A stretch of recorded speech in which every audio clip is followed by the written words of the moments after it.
प्रेरणादायी व सुखद जीवन जगण्यासाठी माझे चॅनल सरळ जीवनधारा सबस्क्राईब करा। आज मी माझ्या काळातील जुन्या लग्नाच्या गमती जमती आपणाकडे सादर करणार आहे। एखाद्याच्या घरी जरी मुलाचं लग्न असलं तरी त्या घरामध्ये 4-6 महिन्यापासूनच असा जल्लोष माजायचा। आई तर म्हणायची, बापरे, माझ्या मुलाला माझ्या मुलीच्या लग्नाला शेवाड्या पापड कुरड्या करून ठेवायच्या। तेव्हापासून आईची तयारी असायची। महिन्यावर लग्न असलो की लग्नपत्रिका छापायच्या, तर त्या लग्नपत्रिकेवर सगळीचे नावं आले तर ते कसं पान भरून ते नावं यायचे। एखाद्याचं नाव जर चुकून राहिलं तर त्याची नुसतं रुचणं फुगणं चालायचं।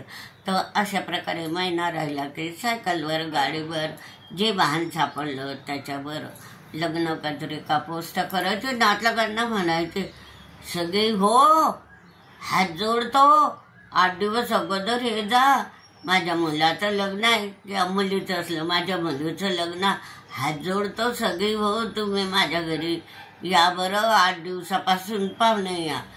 तर अशा प्रकारे आग्रहाचं निमंत्रण द्यायचं स्वतः जाऊन।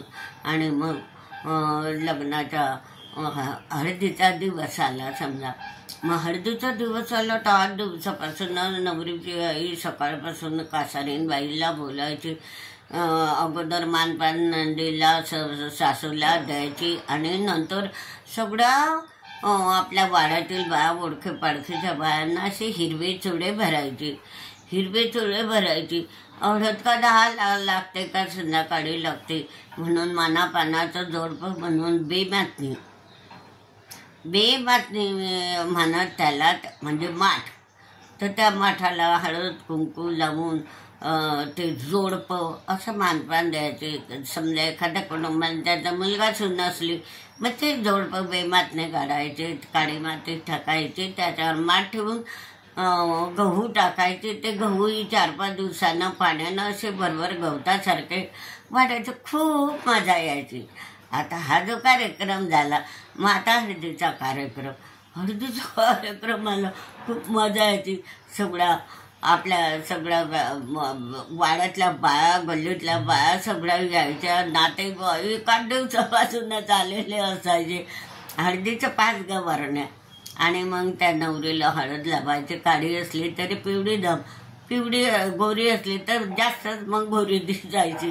इकडे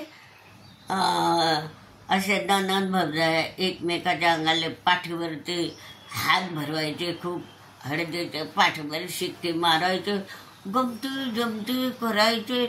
नवरीला ते हळद लावताना गाणे म्हणायचे आणि त्या गाण्याचा जल्लोष इकडे मानवामध्ये कुणी असे पिचकाऱ्या सोडायचं, कुणी असे पाठीवर तोंडाला असे चोपडायचे, असे थट्टा मस्करीचे असले तर मग अशा प्रकारे तो हळदीचा कार्यक्रम जल्लोषात व्हायचा। किती मजा यायची, तो आनंद पाहायला असं खूप आकाश टेकडू वाटायचं।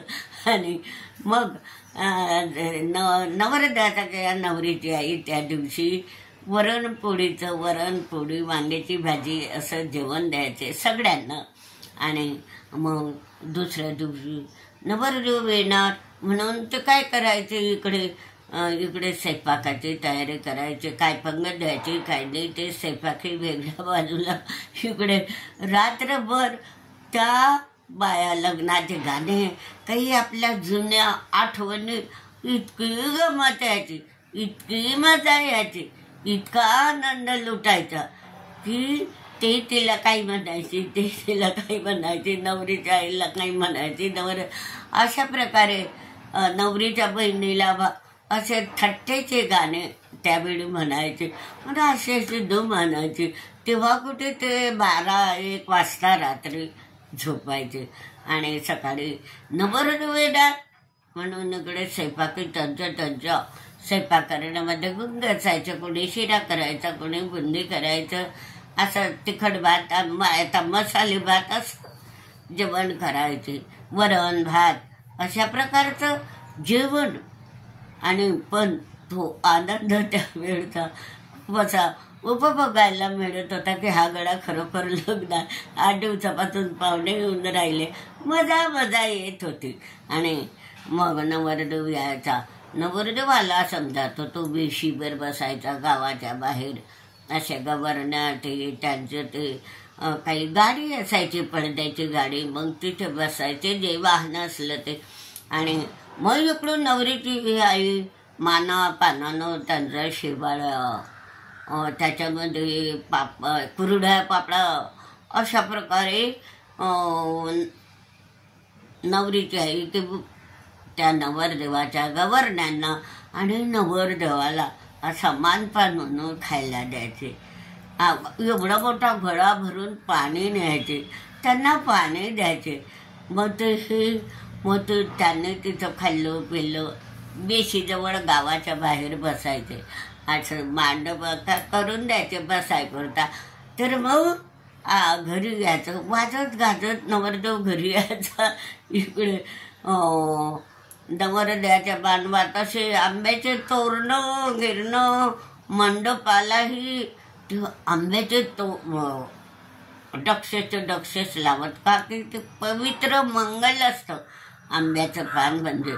तर ते सगळे तोरणं आणि तो मांडव तर त्या आंब्याच्या डक्षांनी सजवलेला, काही कापडाने, अशा प्रकारचा साधा सिंपल का असेना पण कसं त्याच्यामध्ये मंगलता असायची. आणि मग नवरदेव यायचा. सगळ्या मंगळ आणि चुपचाप बसायच्या. नटून थटून यायच्या. ज्याला जसं जमेल तसं पातळ लुगडं नेसून 2 दागिने असले म्हणजे. पण त्यांचा आनंद असा गगनात मावत नसायचा. नवरदेव आला इकडे लग्न लावणारा असायचा. काही मंगलाष्टके म्हटले, नवरीनं नवरदेवानं गळ्यात हाल टाकला ते हे पण गमत करायचे. जर नवरदेव असा उंच असला तर त्याला अजून त्याचे मित्र काय करायचे, जास्त उंच करायचे. म्हणजे त्या नवरीचा हात पुरू नये म्हणून जास्त असं उंच करायचे. मग अशी हासाहासी व्हायची, गंमत होणं. मग तेव्हा कुठे खाली केलं की नवरी त्याच्या गळ्यात हात टाकायची, तो नवरा. आणि असं आनंदाने ते लग्न लागून बँडचा वाजा वाजव, कोणताही वाजा असो, साधा वाजा असो, गुरवाचा वाजा असो, बँडचा वाजा असो, तो लागायचा. आणि इतका आनंद व्यक्त व्हायचा. आणि मग काय व्हायचं, इकडे वराळ लग्न लागलाय गळ्या. मग ऐराचे पैसे द्यायचे. कोणी 1 रुपया द्यायचा, कोणी 2 रुपये द्यायचे, कोणी 4 रुपये द्यायचे, कोणी 5 रुपये, कोणी 100त 100. तो म्हणजे खूप असं भारी अहिर मानला जायचा. कोणी असे एवढे भांडे सुद्धा त्या काळी तांब्याचे पितळाचे असे भांडे आणायचे. मग एक जण ती नावं लिहायला, तो नावं बोलायचा. त्याच्या किशन भाऊकडून 5 रुपये अहेर नवरीला असा. आणि तो दुसरा माणूस ते पैसे गोळा करायचा, पाकिट गोळा करायचा, काही भांडे गोळा करायचा. अशा प्रकारे मग काही मानापानाचं नवरीची आई त्यांना घरात बसून मानापानाचं मांडव म्हणजे शाल, काही भारी पातळ गितळ, ते लग्नाचे कपडे काढून भारी कापड मांडव व्हायचा. मग आहेर पटवायचे. मग काय वराड्याची खायची जुमडं. त्यावेळी काय असं जमिनीवर पानं आथरायचे, पतरवाड्या. त्या पतरवाड्या अशा शिवलेल्या असायच्या. कुठे कुठे त्यांना चिरा पण असायच्या. तर मग त्या पतरवाड्या, त्या पतरवाडीवर तो म्हणे मी इथं बसतो, तो लोटे माते मिळायचे. तरी त्या पतरवाडीवर सगळे पंगत बसाय करता खाया करता घाई असायची. मग ते पतरवाड्यावर बसले, एक पतरवाडी टाकत जायचा. बराबर लोक वाढायची सुरुवात करायची. एक डाल्यात भूक लागले तर एक पदार्थ वाढला तरी तो खायला सुरुवात कर. जाऊ दे रे दुसरंही नापास. मग शेजारचं बंद रे पुरं तर वाढू दे पाच. अरे भूक लागली ना खाऊ दे म्हणे, मग नंतर येईन ते खातच जाईन म्हणे मी. अशा प्रकारच्या गमती जमती यायच्या. आणि मग त्या पानावर वाढलं, पुरा वाढलं, मग जेवणाला गपागप गपागप. वऱ्हाड तर काय, वऱ्हाड तर का असं असतं की वऱ्हाड खायलाच येतं, पोट भरायला. नवरदेव नवरीला घ्यायला येतो, पण वऱ्हाड खायला येतं. मग तर काय करायचं, भांडे दे भाऊ, अरे ह्याच्यावर वरण तर टाक. मग त्या जारीतून असं जास्तच वरण टाक, पानाच्या खाली बी वायाचं. तरी म्हणे ते खाणार म्हणून जाऊ द्या म्हणे, जितकं वाहिलं तितकं वाहिलं, जितकं राहिलं तितकं आपण खाऊ वरण भात.